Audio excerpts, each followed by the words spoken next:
Long ago, the kingdom of Mathura was ruled by King Ugrasen.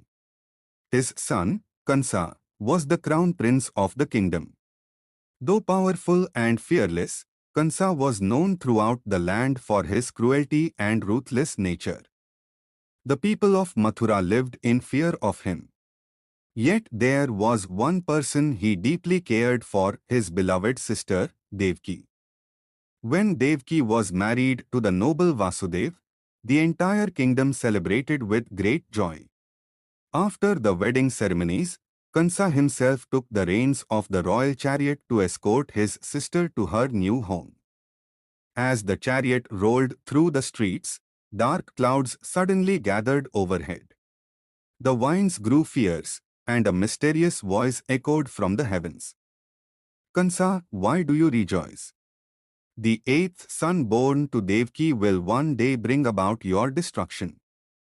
The prophecy struck terror into Kansa's heart. In a fit of rage, he drew his sword and prepared to kill Devki immediately. Vasudev stepped forward and pleaded for her life.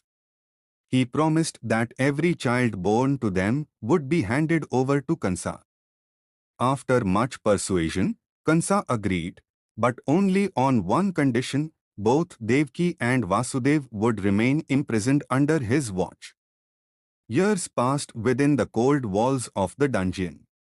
Whenever a child was born to Devki, Kansa cruelly took the infant away. One after another, 6 innocent children lost their lives.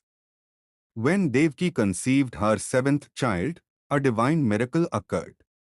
By the will of the Supreme Lord, the unborn child was safely transferred to Rohini, Vasudev's other wife living in Gokul. This child would later become Balram. To Kansa, however, it appeared that the pregnancy had ended. Then came the fateful night. It was the 8th day of the dark fortnight. Thunder roared across the sky as heavy rain poured over Mathura. Inside the prison, a brilliant divine light suddenly filled the darkness. Lord Vishnu appeared before Devki and Vasudev and revealed that he himself would be born as their 8th child. At midnight, the child was born. The moment Krishna entered the world, miracles unfolded. The chains binding Vasudev and Devki fell away. The prison doors opened by themselves, and the guards sunk into a deep, unnatural sleep. Following the Lord's instructions, Vasudev placed the newborn Krishna in a basket and set out for Gokul. Outside, the storm raged fiercely. As he approached the river Yamuna, the waters rose before him. Yet the river parted, creating a safe path. Above him, the great serpent Sheshnag spread his hood, shielding the divine child from the rain.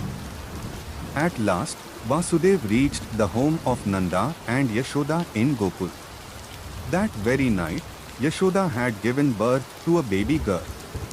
Quietly, Vasudev exchanged the children and returned to Mathura. As soon as he entered the prison, the doors closed once again, the chains returned, and the guards awoke. Hearing the cry of the infant, they immediately informed Kansa. Certain that this was the child destined to destroy him, Kansa rushed to the dungeon.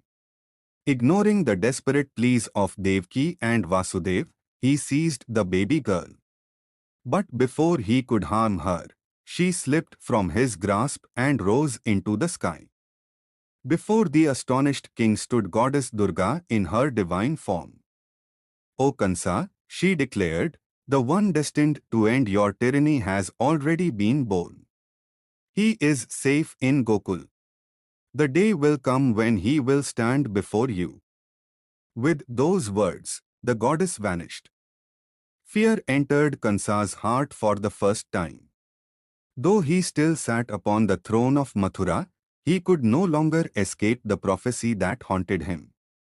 Meanwhile, far away in the peaceful village of Gokul, the divine child Krishna slept safely in the loving arms of Mother Yashoda. And thus began the story of Gokulanandan, the beloved child of Gokul. To be continued.